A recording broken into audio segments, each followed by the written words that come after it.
Yes, reka nizere ko mumeze neza, reka nizere ko muri amahoro aho muri hirya no hino mu mpande enye zigize igihugu cy'u Rwanda. Abantu bari mu majyepfo, amajyaruguru, urasirazuba, uburengera bwaryo, mwese muhawe ikaze. Abantu bari mu mujyi wa Kigali, mu karere ka Gasabo, Nyarugenge na Kicukiro, abantu bari hanze y'igihugu cy'u Rwanda ba diaspora, ku mugabane w'Uburayi, ku mugabane wa Amerika, ku mugabane wa Asia, mwese muhawe ikaze. Ati breaking news, bimeze bite?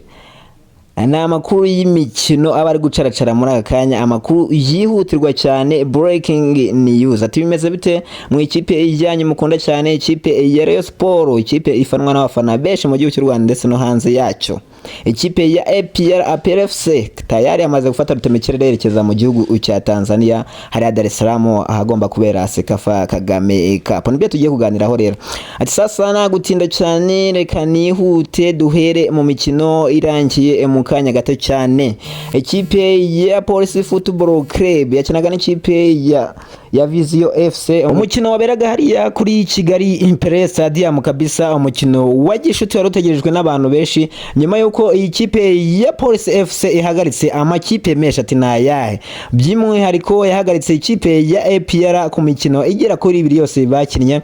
Yakubise ikipe ya APR mu mukino bakinnye wa gishuti muri iyi pre-season kabisa, bayitsinda ibitego 2 kuri 1. barongera barahura n'ubundi mu gikombe cyitiriwe APRFC pre-season tournament, bayikubita ibitego 3 byose kuri 2. Ati rero bari biteze ko iyi kipe igomeza kugenda yandika duhigo, itsinda amakipe, itsinda umwisi n'umugenzi, ikarushaho kwitwara neza cyane, initegura seso y'umwaka 2025-2026. Ati rero byari bimeze bite kuri Kigali Pele Stadium? Nkuko nabibabwiraga, banganyije ubusa ku busa, baguye miswi 90 bakina n'ikipe ya Vision yamanutse mu cyiciri cya kabiri. Mbese ko ikipe ya Vision yari yakinagamo umukinnyi witwa Kwizera Pierre waciye mu ikipe ya Rayon Sport, ni naho bari baratijeho bita Ganijuru Eri kabisa, birangira amasezerano bari baramutijemo y'umwaka arangiye, ahita agaruka mu ikipe ya Rayon Sport Ganijuru Eri. Ikipe rero mu cyiciro cya kabiri birangiye hagaritse ikipe ya Police, umukino wa gishuti ukaba warangiye ari ubusa ku mpande zombi. Sibyo gusa, ati bimeze bite mu ikipe ya Rayon Sport? Ikipe ya Rayon Sport yakoze imyitozo mike cyane uyu munsi ya physique bisanzwe, kuko yakoze imyitozo ejo ku isaha y'isa 4 umuganda aribwo urangiye, kuko ejo ari umuganda w'igihugu muri rusange. Ikipe ya Sport rero ikora imyitozo hakiri kare cyane, isa 7 zageze yamaze gukora imyitozo, rero iri kwitegura ikipe ya Vipers yo mu gihugu cya Uganda. Ikipe ya Vipers barakina kuri uyu wa mbere kabisa, ku itariki ya mbere kwezi kwa 9, bagakinira hariya kuri Kigali Imperial Stadium n'ubundi ibisanzwe. Ikipe ya Vipers ikinamo umukino witwa Tadeyo Ruwanga waciye mu ikipe ya APRFC mu mwaka ushize, aho yarayimazemo imyaka 2 kuva mu mwaka wa 2023 kugeza 2025 ari mu ikipe ya APRFC.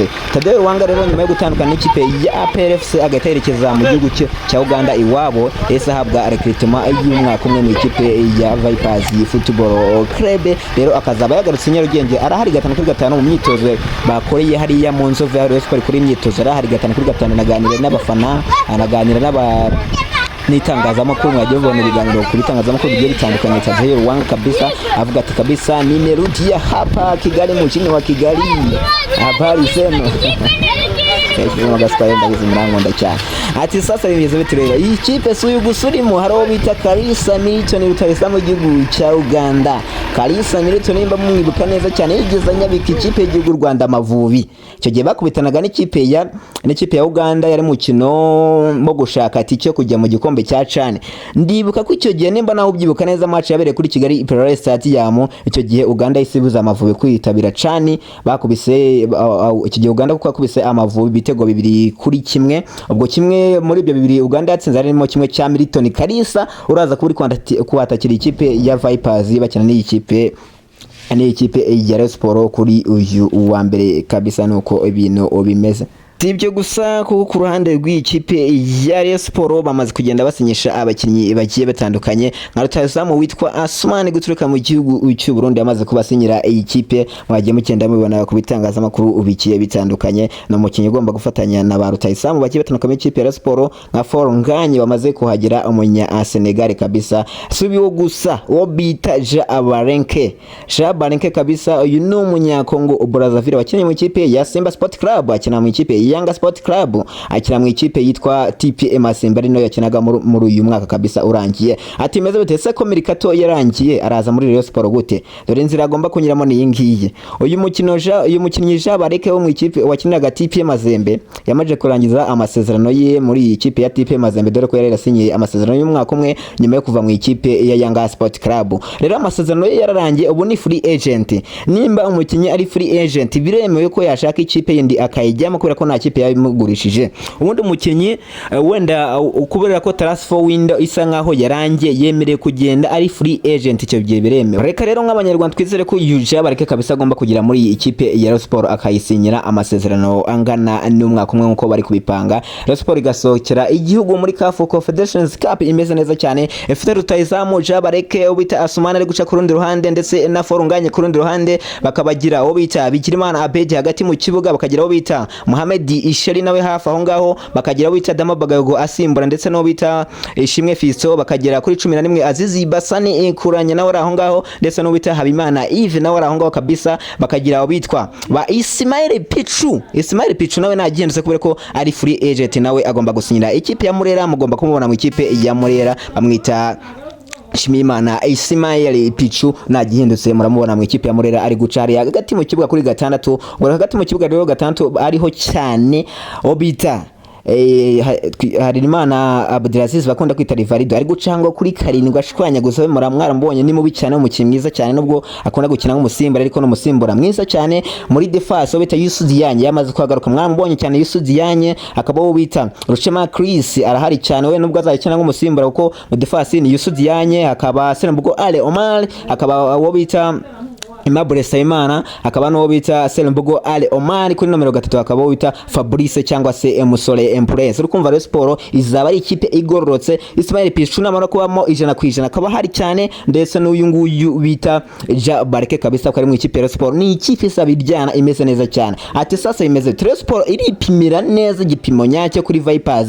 Umukino wakina ku isaha 12 kuri Kigali Pele Stadium. Tubane mbe mari nawe ubuhari live kuri Rengo Media TV ndetse na MC Sanga cyangwa Sanga Sport tubane 5-5. Ikipe ya APR Football Club yamaze gufata indege mu gitondo cya kare kira mu gihugu cya Kenya gukina Sekafa Kagame Cup. Ikipe ya APR rero yamaze kwerekera mu gihugu cya Kenya, niyo kipe by'uri habwa amahirwe yo kwegukana iki gikombe kuko na makipe ari makomeye, sibye nk'ikipe ya Singida Black Stars zana guhura n'ikipe ya Rayon Sport mu mikino ya CAF Confederations Cup. Ubwo nayo iri muri iki gikombe, akabamo Vipers, akabamo Al Hilal yo mu gihugu cya Sudani. Byibara niyo makipe asa nkaho akanganye. Al Hilal, Singida Black Stars, Vipers na APR FC niyo makipe byibura asa nkaho akomeye. Indi wende igeragiza ni ikipe yitwa Police FC yo mu gihugu cya Kenya kabisa. Yo niyo makipe byibura akomeye. Umutoza w'ikipe APR FC bamwita Abdurahim Taleb, bamuteze iki gikombe nutakizana sinzi ikintu tuzaba tuvugana.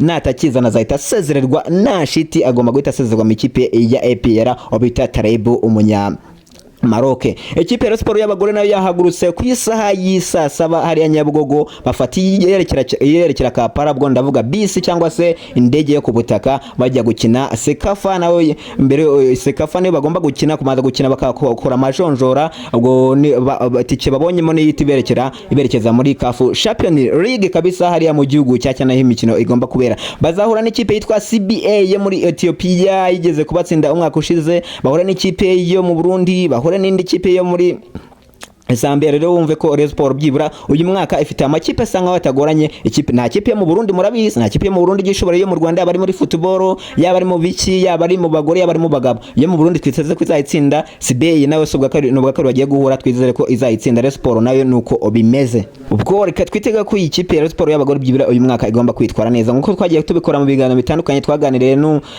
na kapiteni w'ikipe ya Rayon Sport agira ibintu byinshi atubwira, ati nubwo bagiye mu bintu bisa nkaho bigoranye ariko byibura uyu mwaka bagomba gukora agashya bakamanukana iki gikombe cyangwa se mu kimwe bakagira kure. Ikipe ya APR ati natwe turakizana igikombe Sekafa Kagame Cup bwa mbere mu mateka, APR FC yabigikuye hanze y'igihugu. Rayon Sport nayo na Vipers ati ibintu birakomeye, iki nicyo gipimo nyacyo. Mbere uko Rayon Sport itangira championnat izatangira ku itariki 12-13 bakazakina n'ikipe ya Kiyovu Sport. Kana subscribe tujye tuba